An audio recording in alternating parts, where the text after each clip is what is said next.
रख हौसला वो मंजर भी आएगा, प्यासे के पास चलकर समंदर भी आएगा। थक कर ना बैठो मंजिल के मुसाफिर, मंजिल भी मिलेगी और मिलने का मज़ा भी आएगा। नमस्कार दोस्तों, मैं हूं अरविंद और आज आपको एक कहानी सुनाता हूं। एक कहानी है एक जादूगर की। एक जादूगर जो कि अपने जादू से अच्छों के होश उड़ा देता था और उसके जादू के चर्चे बहुत दूर दूर तक थे।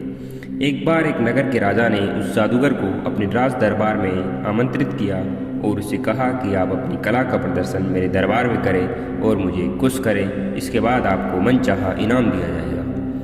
जादूगर राजा के दरबार में पहुंचता है और अपना जादू दिखाना शुरू करता है।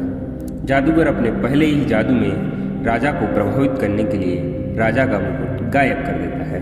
राजा को इस बात से गुस्सा आ जाता है और एक अपमान उसे महसूस होता है। राजा जादूगर को तुरंत ही सजा सुनाता है और कहता है कि तुमने हमारा अपमान किया है, तुम्हें हम मृत्युदंड देते हैं और कल शाम को तुम्हें फांसी दी जाएगी। ये सजा सुनकर जादूगर के घर वाले और सभी परिजन बहुत दुखी होते हैं, लेकिन जादूगर एक मुस्कुराहट लिए जेल के अंदर चला जाता है जहाँ उसे बंद किया दिया जाता है। जब दूसरे दिन राजा सुबह जादूगर के पास पहुँचता है कि आज तुम्हें फांसी दी जाएगी, तब भी जादूगर मुस्कुरा रहा होता है। तब राजा ने पूछा कि आपको आज फांसी दी जाएगी, क्या आपको इस बात का कोई गम नहीं? तब जादूगर कहता है कि मुझे इस बात का तो गम नहीं कि आज मुझे फांसी दी जाएगी, लेकिन मैं एक विशेष कार्य के लिए बहुत दिनों से काम कर रहा था, वो काम मैं अधूरा छोड़ जाऊंगा, इस बात का मुझे बहुत दुख है। राजा ने पूछा कि ऐसा कौन सा काम आप कर रहे थे जिसका आपको इतना दुख हो रहा है? तो जादूगर ने कहा कि मैं कई सालों से एक उड़ने वाला घोड़ा बनाने का प्रयास कर रहा हूँ और आने वाले 1 साल में मैं वो घोड़ा बना देता, लेकिन अफसोस है कि अब मैं ये काम नहीं। तब राजा ने सोचा कि क्यों ना इसे 1 साल के लिए छोड़ दिया जाए और फिर ये जो उड़ने वाला घोड़ा बनाएगा उसे हम ले लेंगे और फिर इसे फांसी की सजा दे देंगे।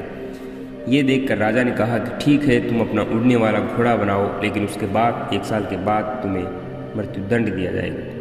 ये सुनकर जादूगर अपने घर चला गया और अपनी फैमिली के साथ समय बिताने लगा और अभी भी जादूगर बहुत खुश रहता था। जादूगर की पत्नी ने कहा कि 1 साल के बाद तुम्हें फांसी दी जाएगी, इस बात से मुझे दुख है। तो जादूगर कहता है कि अभी 1 साल बहुत दूर है, तुम उसकी चिंता मत करो और अभी वर्तमान में हम क्यों आगे की सोच कर दुखी रहे।